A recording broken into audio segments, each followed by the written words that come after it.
Have you ever thought twice about who is watching our waterways here in Tampa Bay? You're about to meet a local adventurist who's led the challenge of saving what was once a disgusting bayou. A local group dedicated to preserving the delicate ecological balance of our local waterways, and two people who've made it their life mission to monitor and preserve our reef system, because these are our issues, Tampa Bay.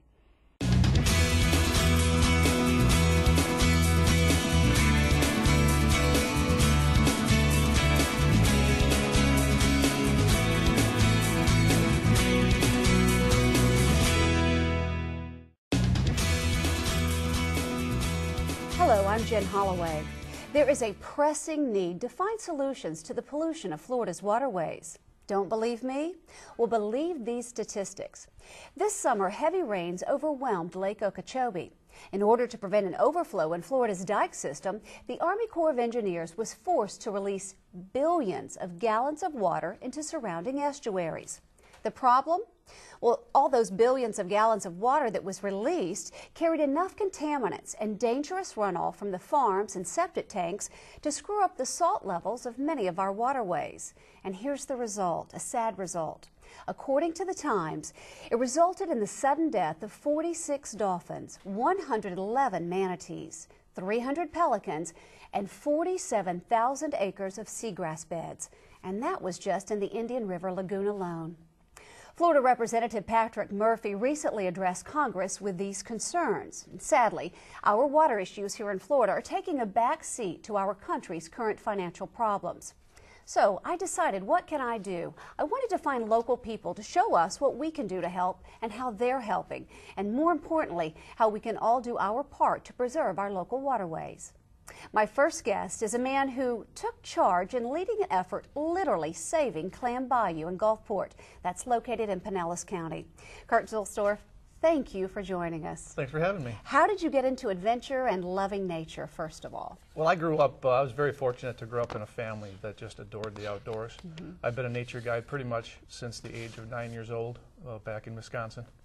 So when I moved here to Florida, it was important for me to stay connected with that thread that people call it the green thread. Well, that's your connection to nature. Right. And I just lived for that. So moving here to Florida, I wanted to open up a canoe and a kayak launch with eco tours.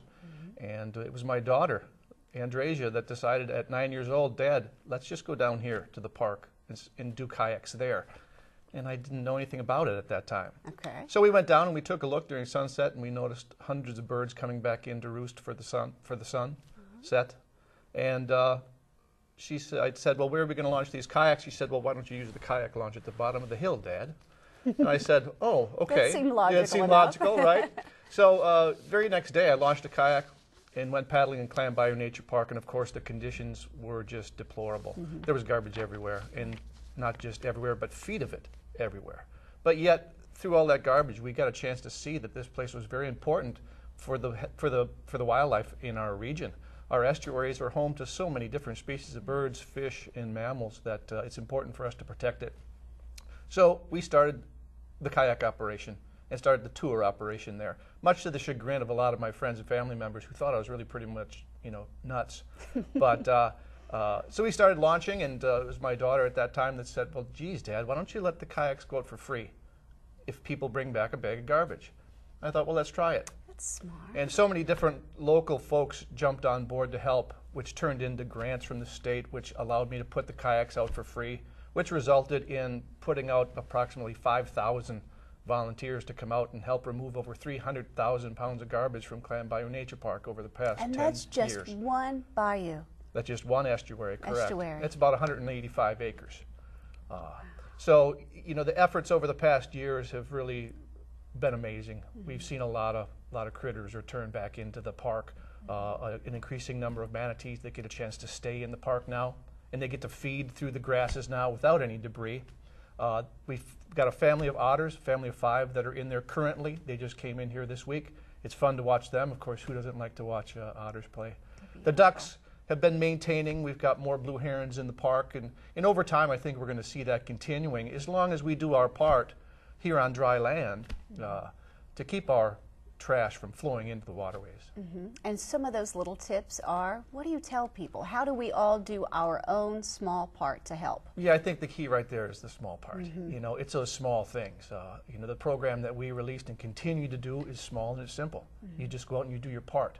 I think the biggest thing that, that we can tell people is take care of your land, take care of your property, however big that is. Make sure that before every rain you take a walk through the property and you make sure that you don't have any debris in your yard and in your gutter.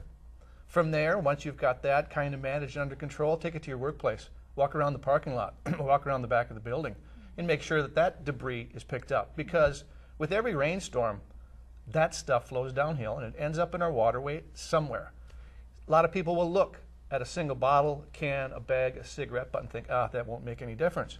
But once it starts flowing downhill, by the time it hits our waterways, you combine that one bottle times 10,000 homes and more, it's truckloads of debris that actually flow into our estuaries.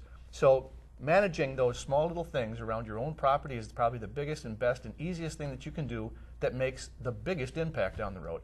I was watching one of your videos online doing research for the show, and it took heart at the tip of when you're washing your car, the chemicals that are going down the driveway. Tell us about that. Sure. Yeah, that's you know, everything, not just the floatable debris, but it's the chemicals we use to wash our cars, to fertilize our yards, dog waste, pet debris, things like that. That all ends up in our waterways. So it's really important to just do your part. And how is Clam Bayou, have you inspired other areas to clean up their estuaries? Has this grown at all? Yeah, we were very fortunate to get a lot of coverage and receive a lot of awards for the things that we've done. Not just me, but all the volunteers really are accredited to all that. I now sit on the board of the Weeki Wachee State Park as well as Terracea Preserve State Park, so we organize cleanups there. We do cleanups on the Weeki Wachee with Lakuchi River, and other operators around the state and around the country have phoned in or sent me notes saying, "Hey, your program is great. We took it up here and it works perfectly." So it's a small thing. It's simple. Let your kayak go out and let them bring back a bag of garbage, and it makes a difference. That's great. And your children, I'm sure they're learning a lot through Dad's efforts. They do learn a lot through my efforts. Their friends think I'm cool. I'm not sure what my kids think anymore, but because that's what I do. I'm outside as much as I can, and I'm trying to just stay out in the wilderness as much as I can. And wherever I go, there's stuff. That's the sad part. There's always something wherever I go, and it's hard for me to focus on wildlife. And I'm sure it's the same for other people when you're distracted by debris. So part of my commitment to what I do is to give people the experiences that I grew up having. You know, the experiences of just wildlife encounters without any debris distracting you. So that's what I'm hoping to provide other people, not only in Pinellas County, but around the state. Good for you. Good for what you do. And thank you for saving Clam Bayou. Oh, thank you. Kurt, thanks so much. Well, coming up next, we're going to show you a group of volunteers who are watching the waters of Tampa Bay 24 hours a day, 7 days a week.